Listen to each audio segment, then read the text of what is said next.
I'm gonna start speaking in 3, 2, 1. We live in a world where all countries have certain powers. Either it can be soft power or hard power, or maybe it's because they hold a certain power because they have a complete control or they have the critical resources. So they can use these critical resources for holding a certain power against against all the countries. And because of that, we want to build a world, or we prefer a world where critical resources are governed by the International Materials Agency.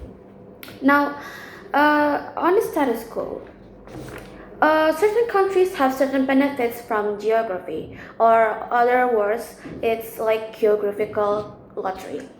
So there are like geographical injustice to access critical materials.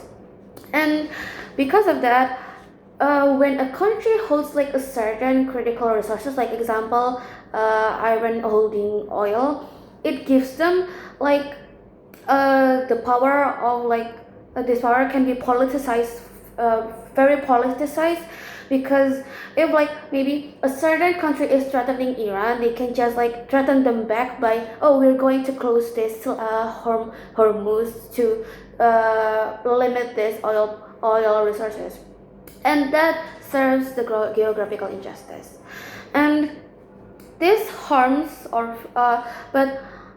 thinking back, this really harms the developing countries, which they aren't that involved in this conflict, but they are still affected because the iron's contribution of oil is close to all countries, because to show them that they are really powerful. So with that, developing countries is the vulnerable actor here. Okay, our burden of proof here is. Before that, never mind. Yeah, our burden of proof here is simple. 1.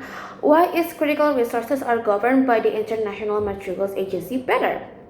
Now, our stance here is we firmly support that by believing or letting International Materials Agency govern critical resources will give fair distribution of critical resources better and protect the environment better. Okay, we're moving on to our arguments.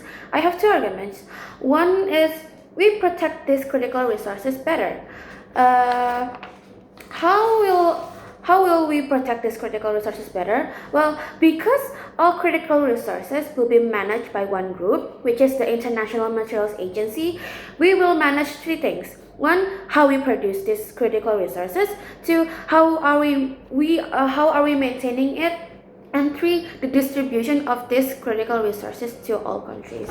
And how or why is this better? 2 things. 1, they or we have one goal, which is protecting or sustain these critical resources while giving fair benefits. 2nd, we protect the environment better.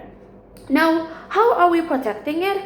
2 things. 1, we manage or produce the critical resources more carefully, which means not over extracting, and will restore it after we're done. Example, after cutting trees for wood materials, we plant them again with extra attention, like maintaining their roots, ensure sunlight, no illegal cutting, etc. That's how we restore it. It's like a kind of example. Yeah. And we also prevent monoculture, which very harms the environment, especially their soil and also other animals living there. So yeah, it's very crucial. And 2nd, we don't have any other goals that could lead us to exploit these resources, because we don't have citizens. We are only one group. So we are solely focusing on taking care of the environment or resources, which is our goal. And in comparison to opposition, our side protect the environment more and easier to do so. How? Well, because in the opposition side, when countries manage it on their own, they're easily distracted from protecting the environment itself. Because how? Because their goal isn't only just one. They also have the burden of achieving goals that fulfills the citizens' demands and ensuring their country's prosperity. So it's harder to balance between fulfilling the citizens' rights and protecting the environment. That's why our side is much more effective to protecting this environment, and also yeah, taking care of this environment or resources, or maintaining it more effectively. Yeah. And moving on to our second argument, which is we ensures fair distribution. How? Well, because like I said, we are managed by one group, which consists all countries' representative. And in here, they know their country's concern. And as a representative, and as a representative, of course, they're going to voice this concern to the International Materials Agency. So, yeah, they will. So like the international materials will know. Oh yeah, this country is in need of this critical resources. So we need to give them this and that. But of course, of course before giving their critical resources, they also undergo to tight supervision. But before uh, before they have to voice it, they will go through tight supervision to check how is the country doing. Like, is it oil really in need, or like, yeah, etc. Etc. And when distributing, they also have to fulfill certain criteria. Like example, they are in dire need, and to ensure that or to prevent exploitation, they will undergo inspection, or like the countries. Never mind. The the International Materials Agency will go there and inspect it themselves. So yeah, they have to fulfill, are they really in dire need or not, and yeah, etc. And compared to the opposition side, we prevent more like conflicts. Like most I mean like we give more benefits. How?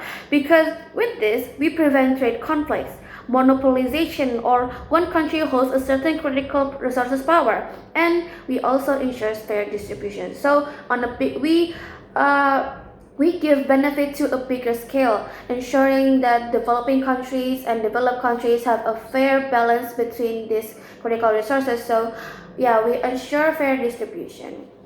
And yeah, for all these reasons, we firmly support this motion, because International Materials Agency gives better fair distribution, and also give better protection to environment. And with all these reasons, we firmly propose this motion.